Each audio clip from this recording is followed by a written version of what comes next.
The Archdiocese of Chicago is a vibrant and diverse faith community. We celebrate our faith through worship, evangelization, and reaching out to the needy. Welcome to Catholic Chicago.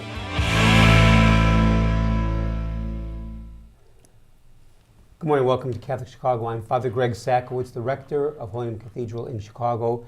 And seated to my left, great friend, Mark Tracy, involved in so many aspects of the cathedral, the 175th anniversary happening now, the 150th starting November of this year for 1 year as a cathedral.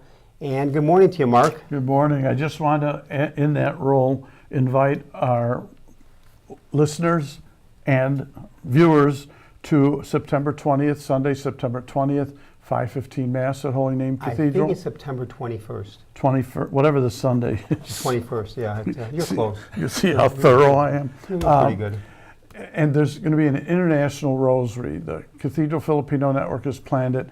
Many nationalities represented. Each nationality will pray a decade of the rosary, followed by a wonderful feast after the International Rosary, 5:15 Mass, followed by 6:30 the International Rosary, followed by a wonderful And that would be on celebration. Sunday, September 21.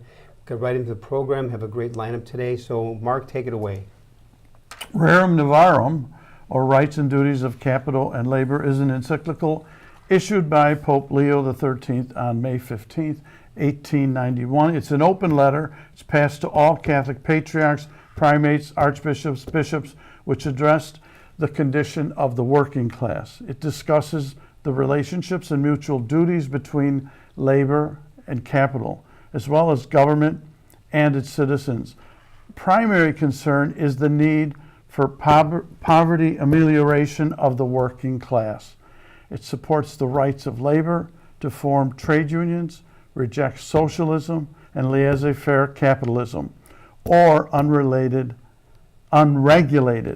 brutal capitalism, while affirming the right to private property and a living wage. Joining us in the studio today to talk about Rerum Novarum and its relevance today, we welcome back two wonderful guests, Circuit Court of Cook County Judge Tom Donnelly and the President and Publisher of ACTA Publications, Greg Pierce. Welcome, gentlemen, to Catholic Chicago. Good morning, Greg. Good morning, Tom. Good morning. Two great gentlemen. In fact, Mark, I go back with Greg Pierce and Kathy, his beautiful wife and children, 1992, St. Mary of the Woods. I've known Judge Tom Donnelly. Tom, we met through Mary Ann. McMorrin in the 80s. Back in the 80s. 80s, yeah. Back in the 80s, a long, long time Wow. ago. And you both look terrific. And first one I need to ask Greg Pierce. Greg, you've been very, very involved in social justice for many, many years. In fact, I met you I met you in the 80s before I met Kathy and the children when I was now at college seminary. So we go back to the 80s. And when did you get so involved in the whole area of social justice, which I know for you is a passionate part of your life? Well, I'm involved with social justice because I'm Catholic. Good answer. And that's what Rerum Novarum. Oh, and that's what Rerum Novarum is all about, and that's why it's so important. Yeah, I like that. How about you, Tom?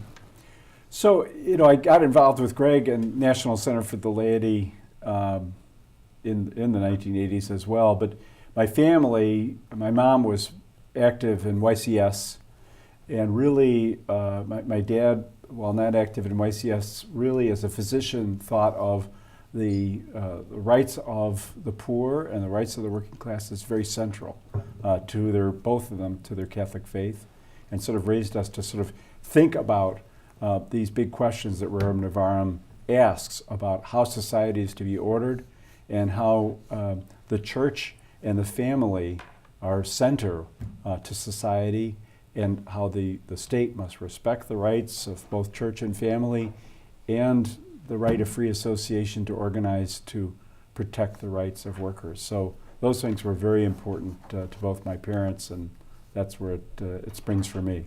And maybe to both of you, because I have, Father Cleet Kiley was a representative of Washington in terms of labor, and then a friend of mine, Father Dom Grassi, is, I would say, an activist in terms of this Rerum Novarum What's the role of a priest in this, in terms of the priest and his congregation? Tom, you go ahead first. So, I think that the Pope Leo's thoughts about this is that the church brings charity into play. Is that otherwise, what he was in 1891 writing this encyclical, there was the great work of Karl Marx, which set up the class conflict as the model. And Leo says that model is fundamentally wrong, that it's friendship and charity that animate society, not conflict. And so the church leavens the societies, such as labor unions, with the seasoning of charity. The charity is essential in Pope Leo's vision of things, that it's not an us against them equation. Now, maybe just for a moment, Greg, let me toss this to you. Let's put this into proper perspective. It's 1891. It's a whole different world as it is today, because, of course, it's 100 and some years ago. And let our listeners and viewers know, why was Rerum Novarum written by Pope Leo XIII in 1891? What was the world setting going on at that time? Because this was really a landmark writing. So give us a little bit of context. All right, first I'll start with Leo XIV. Okay. You may have heard of him. Once or twice. Yeah. And where's he from? Chicago. Dalton. That's right. And we were all surprised. I was surprised. Were you surprised? Absolutely. Everybody was surprised. No question. Yeah. Shocked. Okay. I think he was And surprised. Yeah, but then he comes out, he calls himself Leo XIV for a reason. Okay, the reason is that he's going to spend his papacy referring back to what the same kind of issues that Pope Leo XIII addressed in Rerum Novarum. I really believe that, and he said it several times already. So when he writes an encyclical, he's going to be referring a lot to Rerum Novarum. So it's important for us today to be, aware of what it is. And I want to address this issue of what's the role of the priest, okay, in this. I think Rerum Novarum was the beginning for Vatican II, actually. Vatican II started almost exactly 70 years later. So it took that long, which is lightning speed in the church, by the way. You are very to right. address the issue Very of true. what the role of the laity is. What is the role of the laity? And the role of the laity is out in the world of work, family, community, politics, economics, all those other things. And so the laity needed somebody to tell them what we're doing out there. And Leo XIII was one of the longest reigning popes. He was reigned, I think, for about 25 years, but there has been 650 encyclicals since 1850 written in the church. He wrote 87 of them. Wow. But this is the one. This is the one that everyone knows, everyone refers to. And so I think we all have to read it, which is why I published a new edition of it, so that people could have it easily and available to them. And I'm going to be doing a workshop where parishes and community groups, I'll come on Zoom and talk about why it's so important and what's in it. Now, to let you know, Pope Leo XIII was Pope between 1878 and 1903. There's your 25 years. And let me share this with you. When Cardinal Prevost was elected Pope and chose the name Leo XIV, with my mind immediately this was no coincidence following Leo XIII. Just as Greg said just now, I knew he was heavy into social justice, the rights of workers. I knew that immediately because he just didn't choose Leo XIV because he liked the name Leo. It was a great reason because, as you just mentioned, Greg, the claim to fame, many things for Leo XIII, the Rerum Novarum. But let me just step back for 1 second again and keep with you, Greg, and that is, why did Pope Leo XIII write Rerum Novarum in 1891? What was going on at that time? It was the Industrial Revolution. The world looked a lot like it does now today with us. Everything's up for grabs. Nobody's sure what's going to last or not going to last. The economy is driving things. People in the Industrial Revolution were ripped out of the rural areas and put into factories, and they had no rights and they had no thing. And he also addresses things like interesting things like usury or the rights of immigrants and refugees in the Rerum Novarum. Now, Tom, I want to ask you two questions. The first is to follow up on that Leo XIV, why you think Leo picked that name. But the other question I had was, one of my favorite quotes, and this ties in Lumen Gentium, my favorite quote is that what's our responsibility as lay people? Consecrate the world to Christ. So maybe Leo first, and then what are your thoughts about how do we connect those? So I think that I shared with you guys the passage from Leo XIII's Rerum Novarum that I thought just sounded like he was talking about today, right? Mm-hmm. It says, in any case, we clearly see, and on this there is general agreement, that some remedy must be found quickly for the misery and wretchedness pressing so unjustly on the majority of the working class. Wow. And he talks about that to this we must add that the hiring of labor and the conduct of trade are concentrated in the hands of comparatively few, so that a small number of very rich men have been able to lay upon the teeming masses of the laboring poor a yoke little better than slavery itself. And that's written 134 years ago. And of course, we see that not in so much in our country, but internationally, is that there's huge amounts of slave labor making our clothing, making our machinery. All over the world, we have conditions of labor which are below human dignity. And I think that's one of the central things of Leo. It's not so much the amelioration of poverty. He said poverty is something our Lord sought. Mm-hmm. Poverty is not something that lacks dignity in itself. It's the indignity of working conditions, of working too long so you don't have time for your family, don't have time for worship. It's the lack of dignity being reduced to a condition of slavery. And so the church doesn't see just America, it sees the overall international condition, and that the working class of our world have been reduced to conditions of slavery in China, in India, in all of the Southeast Asia. So the church, and I think Pope Francis spoke eloquently about this, is that this is an economy that kills, he said, right? And it's reducing people to slavery, abject slavery, and to, even in our country where people are working 2 or 3 jobs to cobble living together and have no time for family or for propagation, and that they're required to for sustenance, to work unreasonable hours and with no benefits or health care, and we're accelerating the state's departure from providing health care for the poor. We're accelerating the conditions that Pope Leo talked about. So now take Greg's comment, which I think is fascinating, that the Second Vatican Council was positioned by this document, and take that idea with the idea that we're responsible to consecrate the world of Christ, and give us your best thought about how do those things connect. Greg, I think that was an excellent insight with the idea that 70 years is not a whole lot of time for the church to have an idea germinate. So what do you think? Well, and then Greg, maybe you too. So Pope Benedict used to say that the church took 150 years to respond to the French Revolution. It starts in the beginning line of the Rerum Novarum is that the spirit of revolutionary change, which has long been disturbing the nations of the world, should have passed beyond the sphere of politics and made its influence felt in the cognate sphere of practical economics is not surprising. That's the opening line. Mm-hmm. And what he's seen is that the removal of the church as a public institution needed to be replaced by the laity. That the prior orders, where there was established religion, is gone. Mm-hmm. After the French Revolution, it's gone in Europe, it's gone in the world.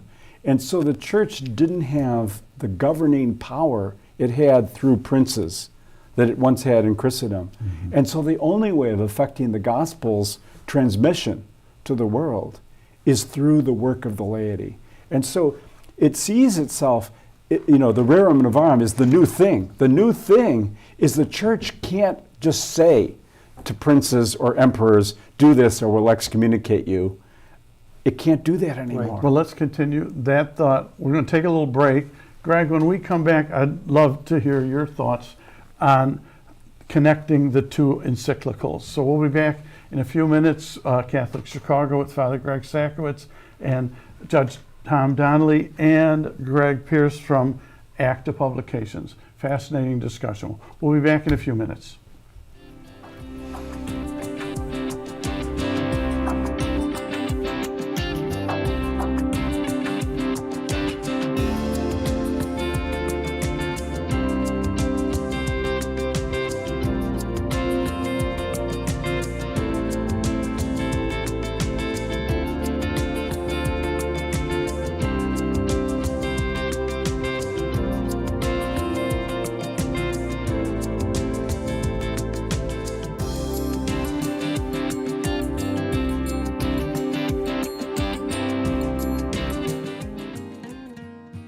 I am a seminarian.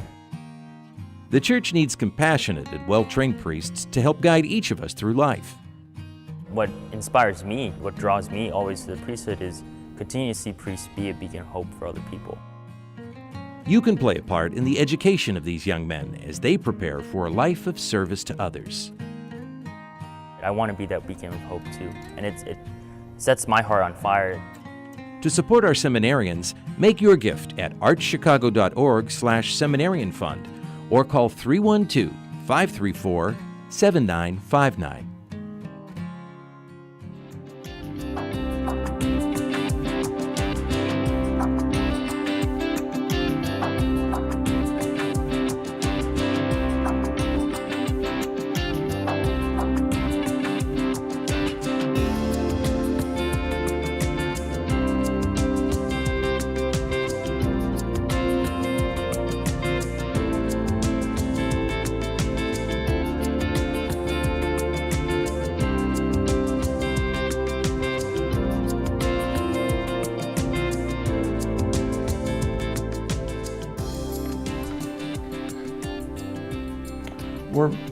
We're back. Catholic Chicago. Mark Teresi here with Father Greg Sakowicz, Judge Tom Donnelly, and Greg Pierce. At the break, we were chatting about your comment about you think Rerum Novarum was kind of the seedbed for Vatican II, and then I mentioned the Lumen Gentium quote that we're on for consecrating the world to Christ by our baptism. Tie those two together for us. What are your thoughts about that? Well, you all know Ed Marciniak from Chicago. Sure. We just published a very nice biography of Ed. And so one of the things that Ed taught me was that every person has a vocation, and the biggest poverty you can have is not to have a vocation. So in the church before Leo XIII, I think most people thought the church was the priests and the nuns and the bishops and cardinals and pope. But the beginning of the idea that it was all of us was, I believe, that Rerum Novarum. And this is such an important encyclical that they did one 40 years later, different pope, of course. And they called it Quadragesimo Anno, 40 years later. Then they did one 80 years later, Octogesimo Anno. And then they did one 100 years later, Centesimus Anno. And then we just elected the first American Pope, and he says, I'm going to go back to that. It's that important. That's fascinating. Let put in context here for a second, Greg, and I'll get over to Tom. And that is 1891, Rerum Novarum published. What was the reaction of the capital world responding to Rerum Novarum? There had to be tremendous pushback, like, how dare you talk this way? It's very similar to the reaction people have today. When you talk about social justice, they don't want to do it. The Catholics are really good at the first two kinds of justice, which is distributive justice. First is, commutative. Fairness, basic honesty. That's justice. Then distributive justice, which we do a lot of. Where we recognize some of us have more than others, and we give it to people in charity. But what the Pope was saying is, no, there's another aspect of justice, which is changing the system. changing the system. Now stop, And Rick, stop I right just- there. That's fascinating. Let's just take the last two. Distributive justice, people are phenomenal in terms of collect money for the poor, Service, yeah. hurricane victims, collect food, Nobody's clothing. better. We are, people, Catholics, this country, other places in the world are tremendous. And people, when you have a cause, they give tremendously. But all of a sudden with social justice, making systemic change, that's where it gets real foggy. Right. I use this story that your listeners might appreciate. Jesus told the story of the good Samaritan who picked up the guy that was put in a ditch and took him to the hospital and paid for his way and then checked up on him when he was back. But we lost the second half of that parable. I don't know where it is.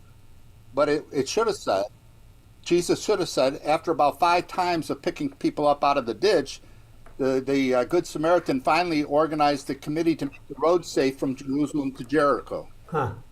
Huh. It's interesting because I like That's that's so- great.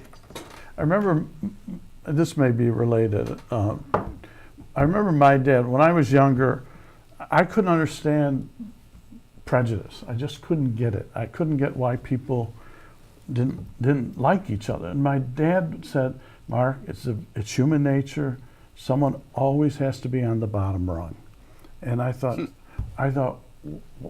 why? Why? What about today? How do you see, maybe the question for me would be, who are our leaders in the church right now? Leo's one. I mean, he's the pinnacle. But who are other folks that are helping us try to live out this? Well, I think, Well, we have. Tom Donnelly's one of them. Ask him. That's great. So is Greg Pierce.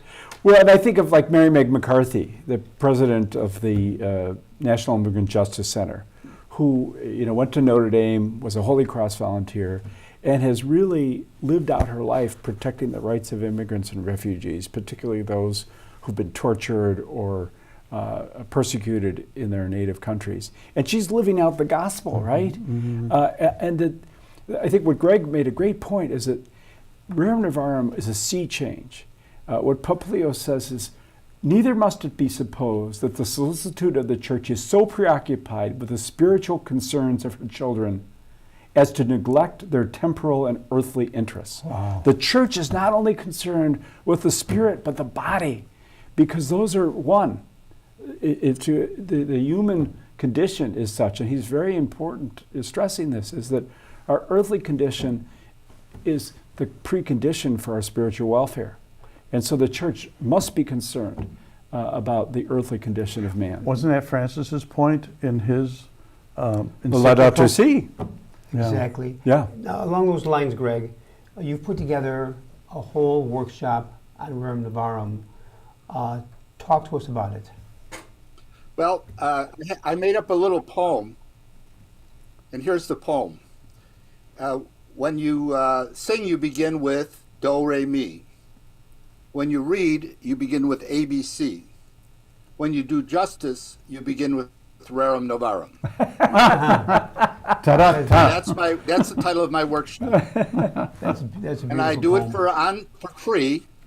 Let me hear this, Greg, for free Whoa.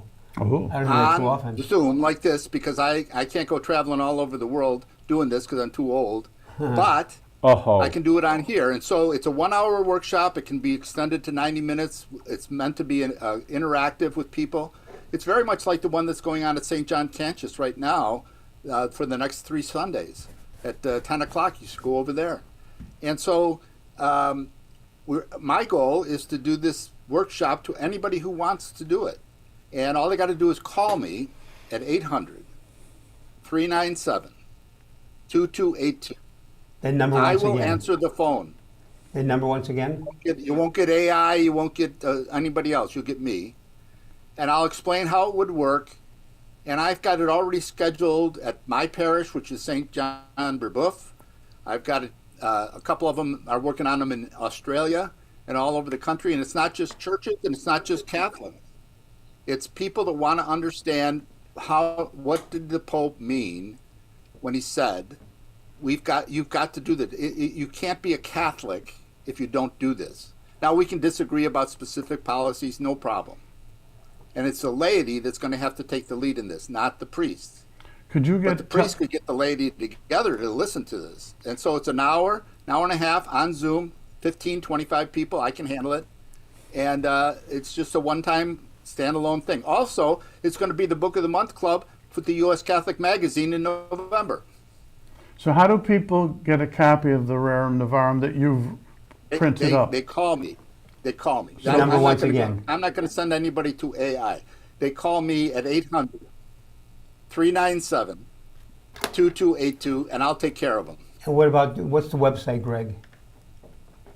Website is, for ACTA is actapublications.com. actapublications.com. And again, 1-800-397. 2282. 800-397-2282. We're standing by. I'm standing by with my phone right now. Give me a call. The number is et cum spiri 220, is that right? Et cum spiri 220. Hey, one last thing I wanted to tell you that's really interesting. The reason Pope Leo XIII did this is because Garibaldi had taken away the papal states. You broke up. Garibaldi had done what? Well, he didn't have that much to do, and he had to come up with something to make him Pope to tell us what to do. Taking away the papal states. Now, Tom, That's great. your background, law, judge, how does the law intersect with Rerum Novarum?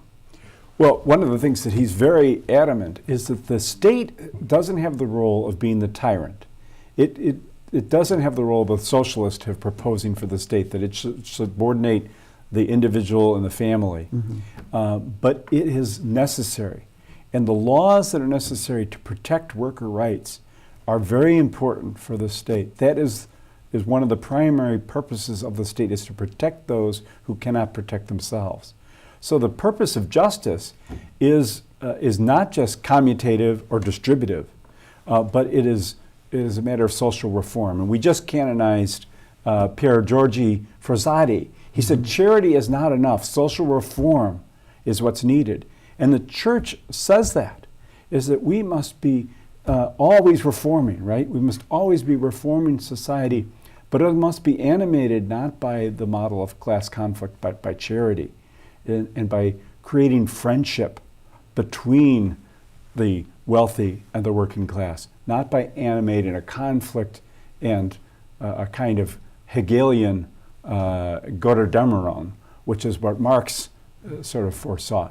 It's really, and that's where the priests were very much part of the YCW, the Young Christian Workers, part of labor unions. There was chaplains to every labor union, and that's sort of fallen away. The labor priests, a lot of priests during the 1950s went and worked in factories so as to become closer. The French really spirit the solidarity, identification with the plight of the working person, to rebut Marxism's false antinomy between the wealthy and the working.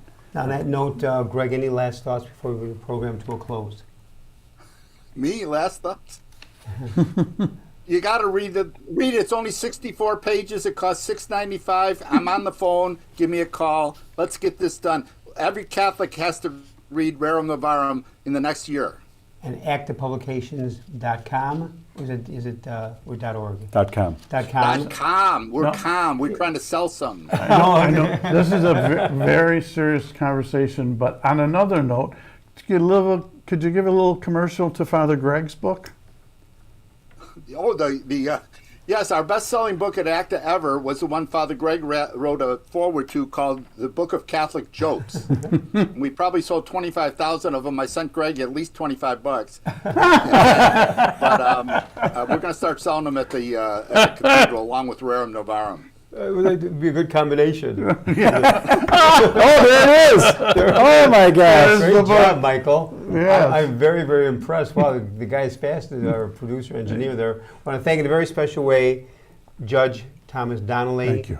Greg Pierce, you're outstanding men of faith, love to the families, And special thanks to co-host Mark Teresi. Great work of our producer engineer, Michael May. To our listener, may God bless all of you. Have a blessed, blessed week, and thank you for joining today.